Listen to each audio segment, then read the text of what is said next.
El Palomar ha existido desde mucho tiempo atrás, incluyendo no solo la participación de Metrix, no solo la participación de los recursos públicos a través de la Suprema Corte, sino que Televisa siempre ha destinado, o al menos desde que tenemos nosotros conocimiento, desde 2012, por ahí más o menos, este War Room en el que participan personas para construir o destruir, pues ahora sí que reputaciones.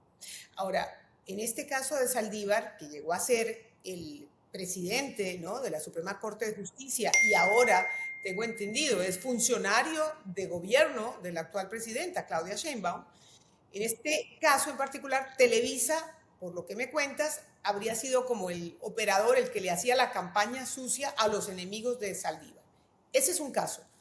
Pero tengo entendido que ustedes han denunciado pues muchas otras operaciones, ¿no?, para afectar la imagen de personas, inclusive la misma Carmen Aristegui fue víctima de esta campaña sucia. Yo quisiera que me contaras 2, 3 casos de cómo trabajaban y qué decían de la gente, cómo las afectaban.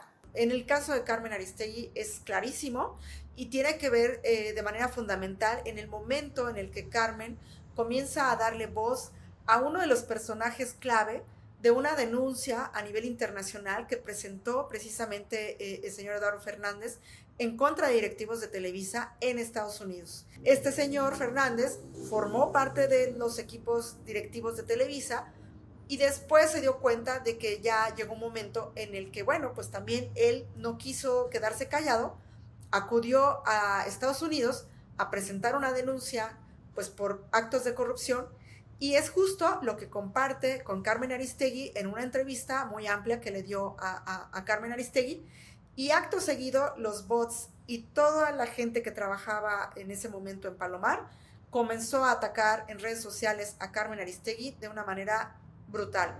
Pero no solo ese fue uno de los momentos en los que fue atacada Carmen Aristegui, también fue atacada cuando tú recordarás en el 2017 México sufrió uno de los terremotos más terribles en estos últimos años en la Ciudad de México. Entonces se comenzó a gestar una historia que en un principio ocupó pues los titulares de muchos de los medios de comunicación, en el sentido de que era como albergar esa pequeña esperanza de que había una niña atrapada en un colegio que se llamó Frida Sofía.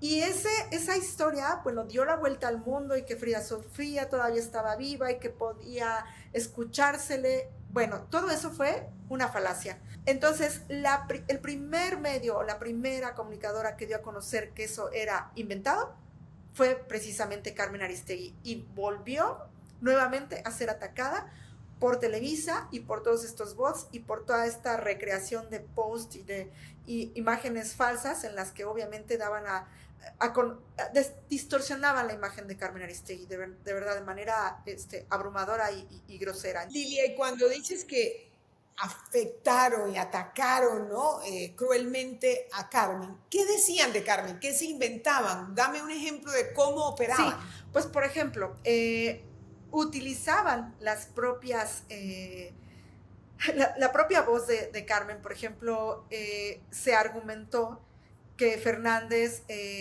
había sido advertido previamente por la misma periodista para que pudiera irse al aeropuerto y fugarse, y entonces hacer o eludir la ficha de Interpol que tenía en su contra Fernández, y recrearon, o sea, imagínate a qué grado llegó la elucubración.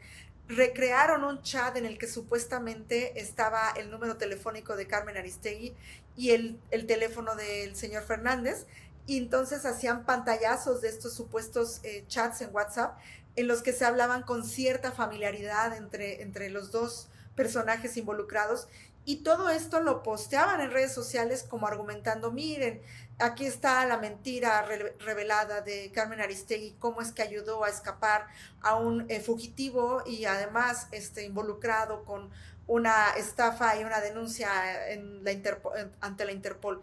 Esto por supuesto que era falso, y tan falso era que luego Carmen, por ejemplo, salía en su programa diciendo: esto no es falso, es falsísimo. Y entonces esta misma reproducción de sus propias palabras eran utilizadas en otros posteos distorsionándole la voz, poniéndole una cara de payaso, en fin, o sea, era algo abrumador, o sea, horrible, brutal.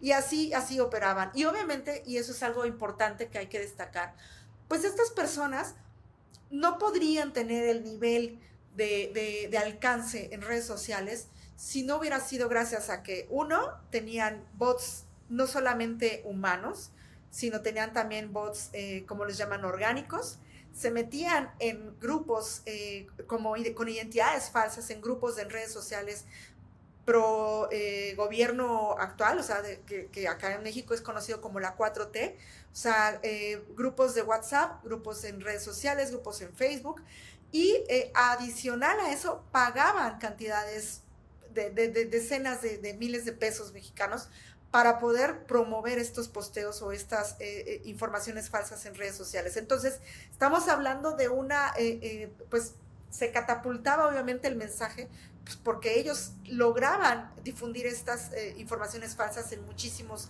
canales de información en redes sociales. O sea que es imposible pensar que los dueños, ¿no? Los principales accionistas, las mayores directivas de Televisa Univisión no supieran de estas operaciones, ¿no? De estas campañas sucias, ¿no? En este cuarto de guerra para desinformar. Cuéntame, Lilia, de otro caso, porque tengo entendido que el propósito, según el denunciante de este modus operandi del Palomar, pues no solamente era obtener beneficios económicos, ¿no? Pagar favores políticos, destruir la reputación de enemigos. Bueno, el caso, digamos que más sencillo, entre comillas, de entender por qué atacaban a esta persona y a la televisora era pues a TV Azteca, que es, digamos que hablando en términos de duopolios, después de Televisa sigue TV Azteca, que también es digamos, un canal concesionario del Estado mexicano, y que pues su dueño, Ricardo Salinas Pliego, perdón, Ricardo Salinas Pliego, pues es dueño no solamente de la televisora, sino también de un banco como Banco Azteca, de una de las empresas más grandes que tiene que ver con todo lo que tiene que ver con motocicletas, Itálica, en fin, o sea, tiene también ya es un conglomerado de empresas. Entonces, lo que hace este Palomar, o bueno, este War Room, es comenzar a, digamos, crear una esfera como de desprestigio en torno principalmente a las telenovelas que produce esta televisora. ¿Por qué? Porque en niveles de rating, pues obviamente las telenovelas de TV Azteca pues tienen un mejor rating que las que estaba produciendo o las que está produciendo Televisa. Entonces comienzan a, por ejemplo, difundir imágenes e información falsa, diciendo que nivel de rating tiene más rating las telenovelas de Televisa que las de TV Azteca. Y obviamente Televisa acto seguido empieza a difundir que es información falsa, que no es cierto, que esos cheques son falsos, que no se entregó estos recursos. Y eso es por decir una mencionar algunas de las cosas.